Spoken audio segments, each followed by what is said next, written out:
बेजुज़ पे है हिस्सा गज़ल।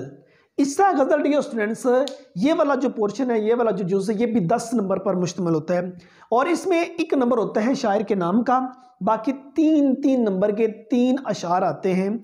और याद रहे गज़ल के भी तीनों अशार की तशरीह किसी एक की गज़ल से आती होती है, मतलब कि किसी एक की गज़ल से 3 के 3 शेर आएंगे और एक शेर की तशरीह डियर स्टूडेंट्स आपने कम से कम 1.5 सफ़ा, ज़्यादा से ज़्यादा 2 सफ़े, और इसी तरह 3 अशार 6 सफ़े आपने इसकी तशरीह करनी है और एक सफ़े पे कम से कम 2 हवाला जात लिखने की कोशिश करनी है अच्छे नंबर लेने के लिए।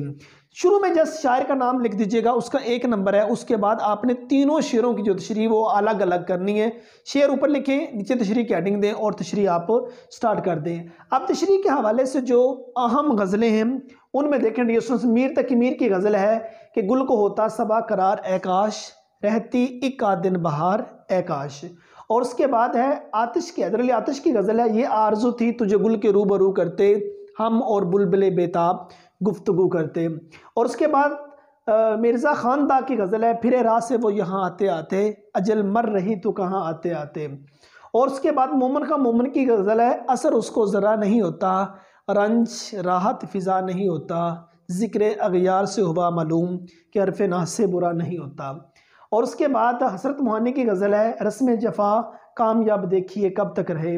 और फैज़ अहमद फैज़ की गज़ल है, ना गवाओ नाव के नीम कश, दिले रेज़ा रेज़ा गवा दिया, जो बचे हैं संग समेट लो, तने दाग दाग लुटा दिया। सो डियर स्टूडेंट्स, ये हमारे पास 6 अहम गज़लें हैं तशरीह के हवाले से जो 11वीं क्लास के सिलेबस में से ली गई हैं। अगर ये 6 के 6 गज़लें आप अच्छी तरह से याद कर लेते हैं, उम्मीद की जाती है इन 6 गज़लों में से किसी एक गज़ल में से 3 अशार आ जाएंगे जिसकी आपने तशरीह करना होगी। अब याद रहे डियर स्टूडेंट्स, बात ऐसा होता है कि स्टूडेंट्स को शायर का नाम भूल जाता है। जब मैंने कहा कि आपके लिए शायर का नाम शुरू में जस्ट 1 टाइम लिखना है, आपने शायर का नाम शुरू 1 टाइम, अगर आपको नहीं आता तो आप ऊपर शायर का नाम ना लिखिएगा। बाकी जब तीनों अशार की आप तशरीह करने लगे उसमें कहीं भी किसी भी शायर का जिक्र ना कीजिएगा, नाम ना लिखिएगा, क्योंकि आपको नेम नहीं आता।